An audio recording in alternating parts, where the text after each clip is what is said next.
This episode is about the legend of the Chupacabra and Roswell Conspiracies' interpretation of the story.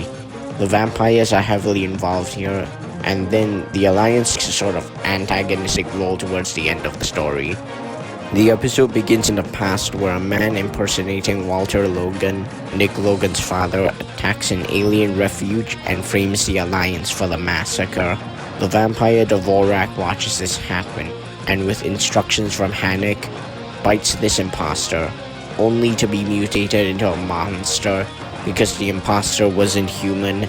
Dvorak then starts feeding on cattle, creating the legend of the Chupacabra. In the present, Rineker sends Nick and Shalane to go find this Chupacabra in a Brazilian rainforest, but while driving around, a landslide knocks them off course. They take a boat, but the guy tries to kill them after he finds out they want to find the Chupacabra.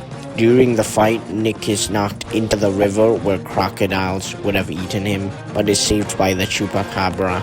They are then brought to an ancient vampire city.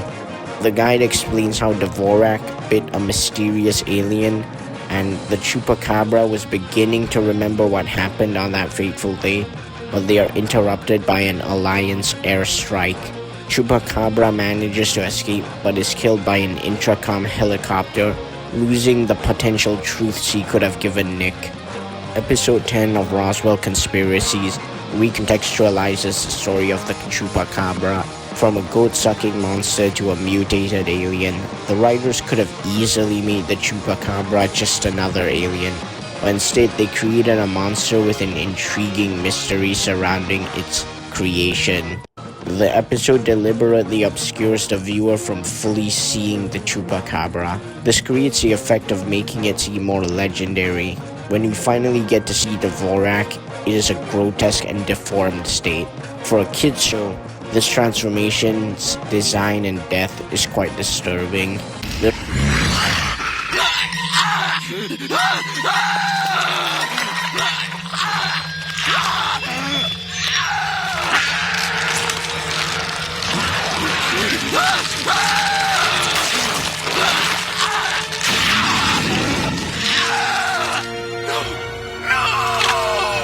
There's also the mystery of who or what Dvorak bit and why they would frame the Alliance.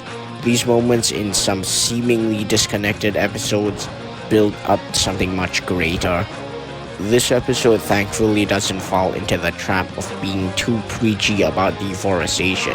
It's not a bad message, and deforestation is a serious issue, but one too many shows talk down to their young audiences about this topic. Shalane preaches about nature because she's a banshee. Nick is way more cynical. Nick, do we look like animal activists? You be quiet. Cows are sweet.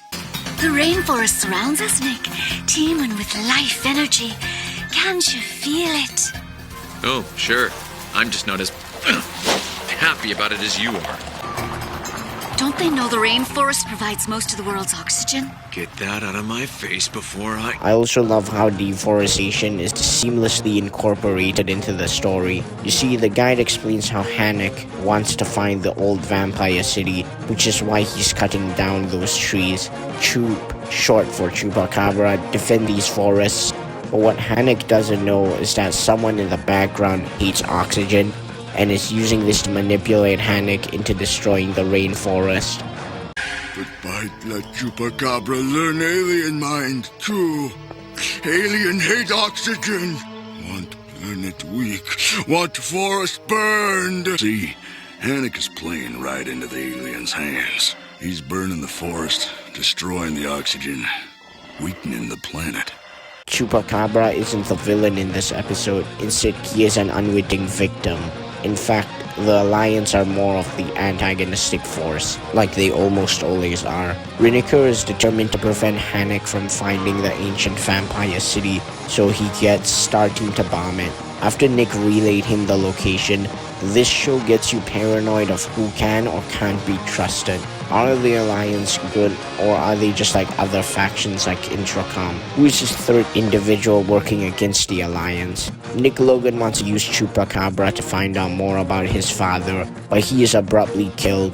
This isn't the first nor the last time Nick is close to finding out the truth, but is stopped by either the Alliance or other unknown factors. Fits Anima impersonating British biologists.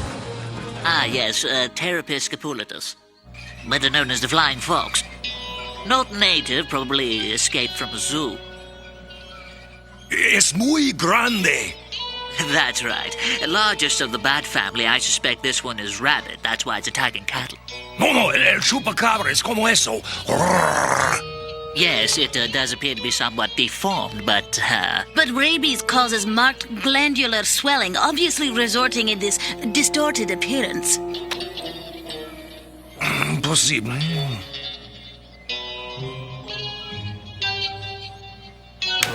And Nick and Shalene have opposing views about the wonders of nature.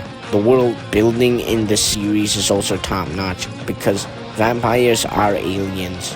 One of their first cities was in this Brazilian rainforest before they spread across the entire globe. Don't forget that aliens have been on Earth for thousands of years, and each of them have different roles and statuses. Vampires secretly rule the world through private corporations. Lycanthropes act as mercenaries for other alien factions, and banshees try to sever ties with humanity, hiding away in pocket dimensions. Cool, huh?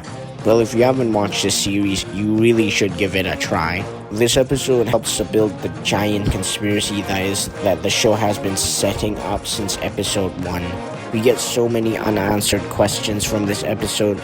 We learn some lore with the vampire city. I'd rate this episode a 7.5 out of 10.